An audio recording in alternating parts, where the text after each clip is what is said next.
size OctaSpring mattress. Visit your local retailer today to take advantage of this limited time offer. Like a good crime drama, meet Boston's finest. You go after the worst of the worst. With enough good stories to tell, you won't believe it's reality. From executive producer Donnie Wahlberg comes Boston's finest. Wicked cool. Starting Friday at 7 on CNN. President Obama will be in Tanzania tomorrow, the third and final leg of his week-long trip to Africa. The president wrapped up his tour of South Africa today with a visit to the prison cell where Nelson Mandela was held for many years. The visit, well, it was quite emotional with the ailing anti-apartheid icon still in critical condition in a hospital in Pretoria. Also today, the president pledged $7 billion to help combat frequent power blackouts in parts of Africa. It's time now to talk some politics and the impact of this week's big Supreme Court decisions. Edie Hill is back with us, a conservative analyst and author. She is in Austin, Texas. And CNN contributor Maria Cardona is in Washington. She's also a Democratic strategist. Good to see both of you. Okay. Good to see you, Don. Let's start with the two rulings on same-sex marriage. In a pair of 5-4 votes, the court struck down the 1996 Defense of Marriage Act. It also refused to rule on California's Proposition 8, effectively making it the 13th state to allow same-sex marriages. You know, Edie, I've been wanting to talk to conservatives about this on the air, at least. I've spoken to my conservative friends. But to get to, do you think the courts made the right calls? Well, I don't know if I'm conservative enough for you, because I believe that it is a states' rights issue. I'm a big defender of states' rights, so I think that it was wise for them not to get involved in California. It appears that California just didn't follow the necessary protocol to be able to follow the path that they wanted to, and that's the issue.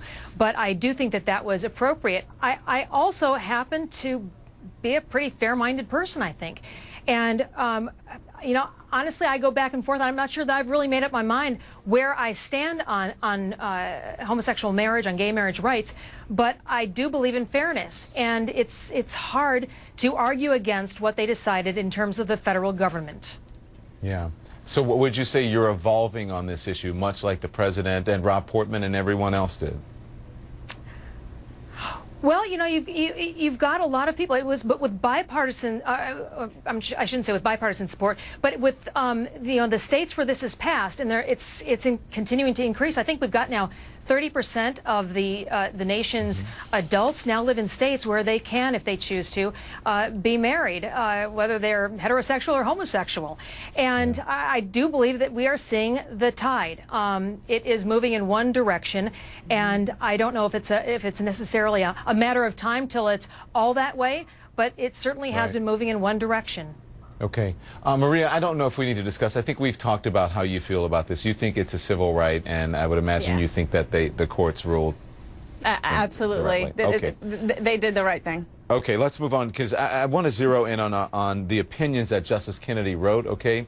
The federal statute is invalid. He said, for no legitimate purpose overcomes the purpose and effect to disparage and injure those whom the state, by its marriage laws, sought to protect in personhood and dignity.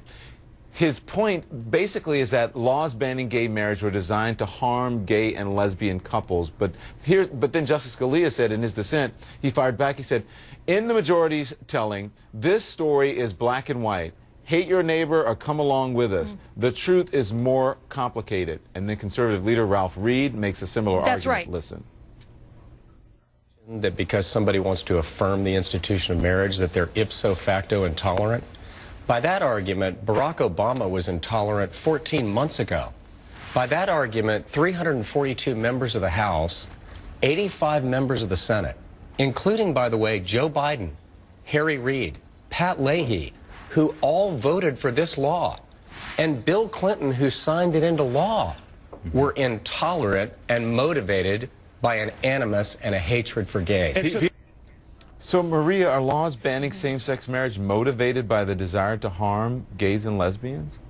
I think they're certainly motivated by a desire to, I think, protect something that the conservatives and others who believe that gays and lesbians should not have the right to be married in the same way that a man and woman do. I think these laws were designed to protect you know, and again, I don't think it's correct, but to protect what they believe is sacrosanct between a man and a woman. Now, that to me, that gets to the religious aspect of this. But from a civil rights perspective, this is why I think that the decision was correct, because I do think that by giving them the protection through the law, you're also denying 10% of the population the same rights and benefits and privileges that a man and a woman who marry are able to get. And that inherently is wrong and goes against American values. And that is what I think the Supreme Court was trying to correct.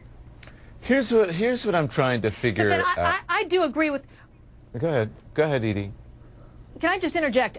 Yeah. I do believe that a lot of people try to put this into a very personal argument, that you are evil if you don't agree with, you know, with gay marriage, that you hate people, that there's something much more personal about that. And I do believe that Maria's got it really right. I mean, people have very differing views for a multitude of reasons. Maybe they're just focused really on benefits. Maybe they are focused on the religious aspects of this. There's a variety of things, but it is not black and white. It is multifaceted, and it's very difficult. And that's why it is, I believe, best left to the states. But that opens up a whole nother can of worms. You know, what happens when you're married in California and you move to Texas? You know, what laws are the ones that supersede the other? You file a federal tax return joint and you file the state tax return separate. I mean, we've got to figure this one out. And I think that this is probably the reason we aren't elected, but we elect people to go to Washington and do some work. These are the hard choices that they always pass off. Okay. All right. All right. Thank you, guys. Appreciate it. I enjoyed that talk. I wish we had more time to talk about it. Thank you. We'll see you again here on CNN. Another big story today. Thanks, the oppressive heat is tightening its stranglehold on the West. Temperatures really are rising. They are huge in some areas. We want to go to CNN's Tori Dunham. She's in Death Valley now, where the temperature's a whopping 127 degrees. We want to get to Tori. We're going to bring her up early. We're going to get to her after the break. But now, because it's getting so hot there, we want to bring Tori up. Okay, so Tori, you had your trusty thermostat earlier, thermometer, excuse me, earlier.